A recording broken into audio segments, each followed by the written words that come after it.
When Kochashanti first moved to Arivipuram, there was hardly any income to cover daily expenses. Yet, within 3 months, a remarkable transformation took place. Abundant wealth and resources began to flow in, as if the very presence of the divine had come to bless this place.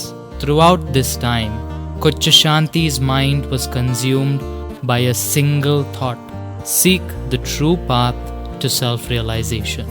Find a wise guru, experience divine presence firsthand, and then share it with the world.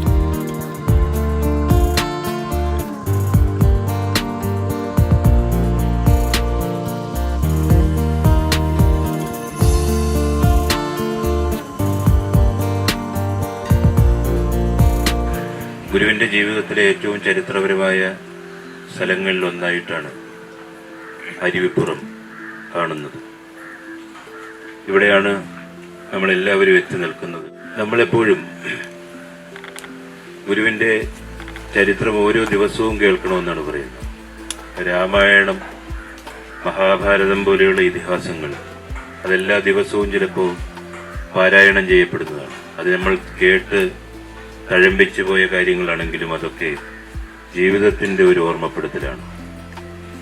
ഗുരു അരുവിപ്പുറം ആശ്രമത്തിൻ്റെ ചുമതല വഹിച്ചിരിക്കുന്ന കാലം ഗുരുവിനെ സഹായിക്കാൻ ഇവിടെ ആരുമുണ്ടായിരുന്നില്ല. അന്ന് ഇവിടുത്തെ സർവ്വ ജോലികളും തനിച്ച് ചെയ്തു തീർക്കണമായിരുന്നു. രാത്രികളിൽ ഉറങ്ങാൻ പോലും സമയം കിട്ടാറില്ല. കരുണാകരൻ ശാന്തി അന്ന് ശാരീരിക അസ്വസ്ഥത. ഒരു ദിവസം രാവിലെ 4 മണിക്ക് എഴുന്നേറ്റപ്പോൾ ബോധമറ്റ് മറിഞ്ഞു വീണു. പിന്നെ 6 മണിക്കാണ് ബോധം വന്നത്. ബോധം വീണപ്പോൾ എഴുന്നേറ്റ് കുളിയും ദിനചര്യകളും നിർവഹിച്ചു. ഡോക്ടർ KN പൈ, ശ്രീ കാക്കക്കുടി പത്മനാഭൻ വൈദ്യർ തുടങ്ങിയ പ്രസിദ്ധരായ ബിഷക്കരന്മാർ മാറി മാറി ചികിത്സിച്ചു. അതുകൊണ്ടൊന്നും രോഗം ശമിച്ചില്ല. ആ മനസ്സാകെ വ്യഥിതമായിരുന്നു. തൻ്റെ ജീവിതം കൊണ്ട് എന്ത് പ്രയോജനം? ആത്മീയമായി ഒന്നും നേടിയില്ല. ശാരീരിക സ്ഥിതി പാടെ തകർന്നു. ഇനി ഒരു ആത്മഗുരുവിനെ കണ്ടെത്താനായില്ല.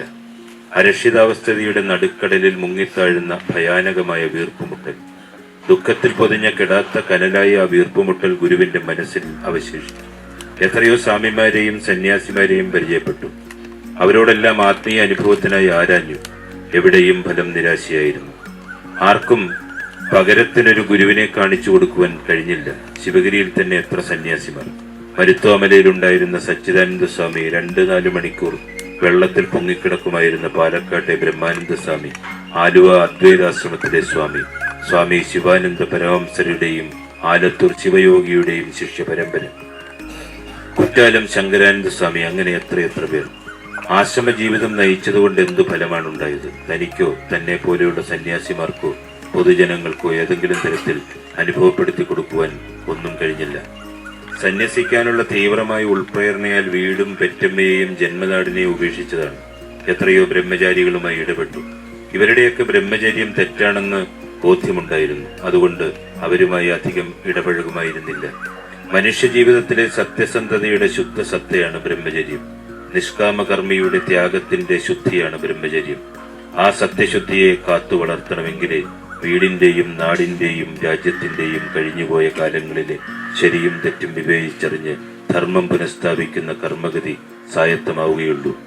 അതിനൊരു മാർഗമെന്നുള്ള നിലയിൽ അങ്ങനെയുള്ള ഒരു കർമ്മധീരതയുടെ അനുഭവസ്ഥനെ കണ്ടെത്താനായില്ല. അരുവിപ്പുറം ക്ഷേത്രത്തിന്റെ കാര്യദർശിയായിരുന്ന അക്കാലത്ത് എല്ലുമുറിയെ പണിയെടുത്ത് ശരീരശേഷി പാടെ തകർന്നു. ഗുരു അത് കാര്യമാക്കിയില്ല. ആത്മീയമായ അനുഭവത്തിനായി എന്തും ത്യജിക്കാം. അവസാനം ഒരു ഉറച്ച തീരുമാനത്തിലെത്തി. എങ്ങനെയും സത്യമറിയണം, അന്വേഷണം തുടരണം.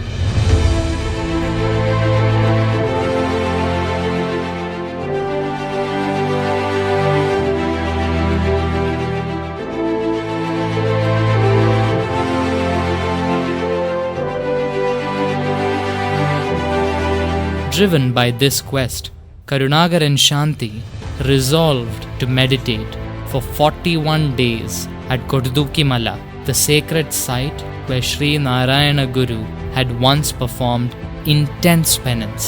Each day, he would swiftly complete his duties and then climb the hill. Reaching a secluded cave, he would plunge into deep meditation.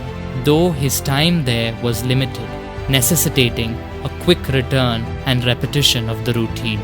On the 40th day, while deep in meditation, an ethereal light appeared before Karunagaran Shanti.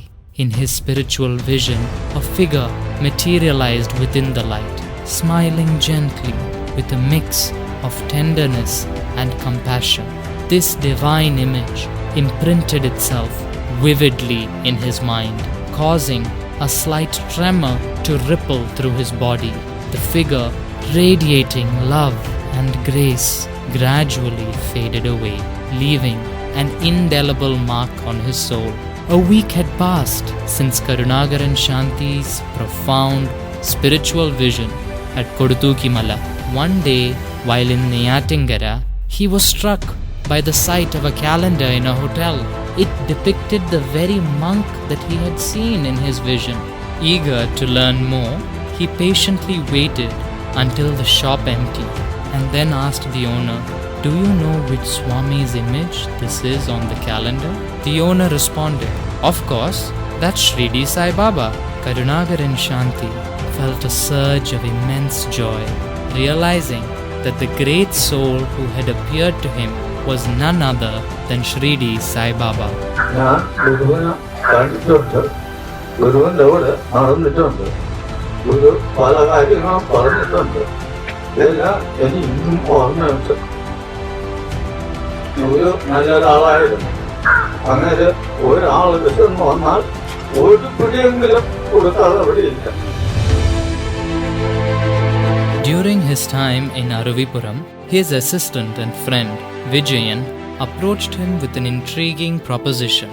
"You are a good person," Vijayan said warmly, and then continued, "Will you come with me? I want to introduce you to a divine Swami." The prospect filled Shanti's heart with joy and anticipation. Delegating the ashram responsibility to others, he eagerly set out with Vijayan, ready for his first encounter with the divine.